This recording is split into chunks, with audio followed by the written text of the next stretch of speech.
first 5 people who are going to come here, you're going to get a tax rebate of about, look, it works. Please move faster, move faster. There you go, there you go. Thank you so much. And I don't know why people fear front seats, even in churches. I don't know, but we're okay. And the back is so full. There you go. So, oh, by the way, the media team gave me hashtags, as you can see, and we have not used them. So if you don't mind, for 1 minute, everybody, please stand for 1 minute. You're just from lunch. So please stand.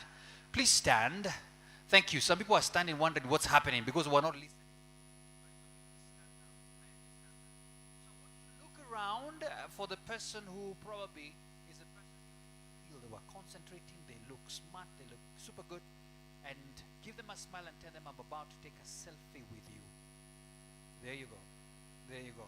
So let's do that. Let's do that now. And use those hashtags. Let the world know KRA is celebrating 30 years. 30 years. It's not a joke. 30 years is not a joke. Yes, let's start with that one. Can I pop into this one? This one looks like it's needing money. Lovely, lovely. Some phones, by the way, you just wave at them and then they take. Others, you have to click too much. You can go to the person with an iPhone, maybe if yours is not looking good. And for the ones who are just alone, can I also bump into this? Yeah, there you go, there you go, there you go. Dr. Julius, excellent. Thank you so much. Yeah, there you go. Chairman, you know I cannot miss to take one with you so that anytime I have tax issues. There you go. Very nice groupies, selfies, those kind of things. Thank you so much. For the ones who are seated alone and you took yourself a picture, it's okay. Just take your seats now. Thank you so much. Please use those hashtags. The most important one for me is the first 2 especially. 2025 KRA Summit. And the hashtag as well, KRA at 30. KRA at what? At 30. Yes, we're talking about celebrating 30 years, and we say 30 is Gen Z. That's okay. That's all right. So, ladies and gentlemen, so far so good. Back to our Slido. Back to our Slido. I'll be so glad to see what you think about it. And welcome back for the ones who are streaming in. Ladies and gentlemen, my first panelist, Robert K. Waroiro. Robert has over 20 years experience in tax and regulatory advisory, a fellow of ISPAC, an advocate of the High Court, and chairs ISPAC Public Finance Committee, and has led major tax policy legislation reform initiatives in Kenya. Please put your hands together as we invite Robert to the stage. A round of applause to him. Welcome, Robert.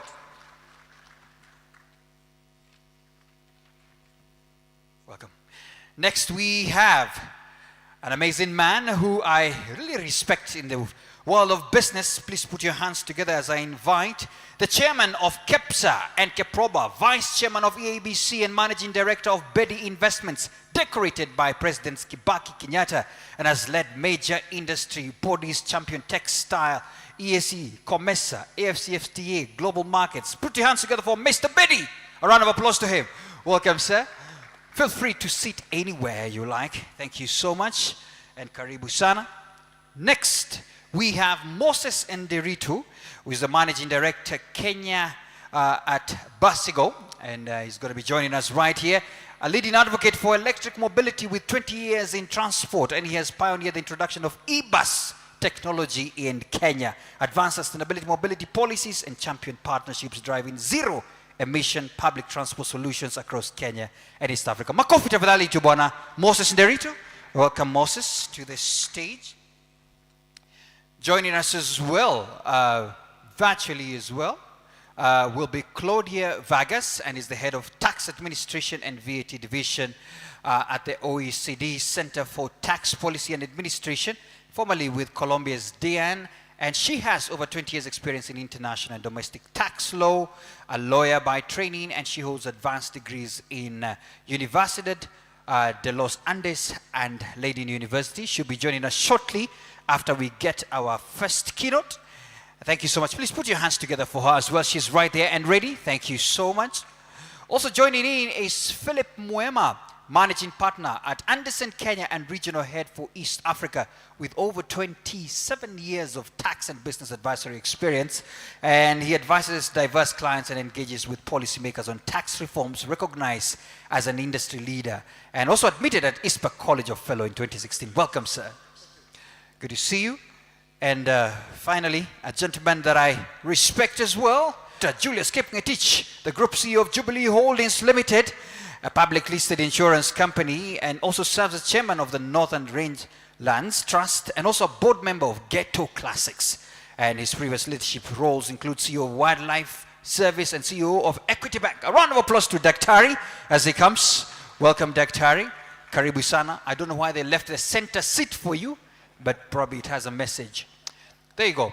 Ladies and gentlemen, just before we get started, I want all of us to pay attention to the screen for just about 5 or so minutes, because there is a keynote address which is recorded, and we want to listen to it as well, so that at least we can get to flow. Please, Tech Team, over to you. Go ahead. Commissioner General, Kenya Revenue Authority, Excellencies, distinguished guests, ladies and gentlemen. Allow me to begin by expressing appreciation to the Kenya Revenue Authority for the kind invitation to participate in this milestone celebration marking 30 years of dedicated service to Kenya and to Africa. Unfortunately, due to prior commitments, I'm unable to join you in person today. However, I'm pleased to address you through this video message because the topic of this session, from dialogue to action, government-private sector synergies for tax and customs compliance, speaks directly to the heart of Africa's fiscal transformation and to the Economic Commission for Africa's mission to help countries mobilize their own resources, strengthen institutions, and finance their development sustainably. Excellencies, we meet at a time of profound global disruption. Across the world, economies continue to grapple with the lingering after effects of the COVID-19 pandemic, intensifying geopolitical tensions and worsening climate shocks. Interest rates remain high, global trade is fragmenting, and public debts are at unprecedented levels.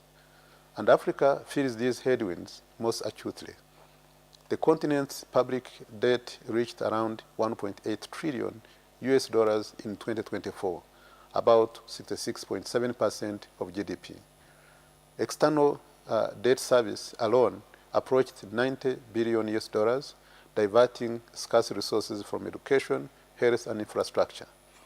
Meanwhile, aid and concessional financing have declined, even as our development and climate adaptation needs grow. Many African countries continue to face borrowing costs that are at least 3 times higher than those of advanced economies, which impairs their ability to refinance debt and invest in productive sectors. In this constrained fiscal space, the case of domestic resource mobilization becomes even more urgent.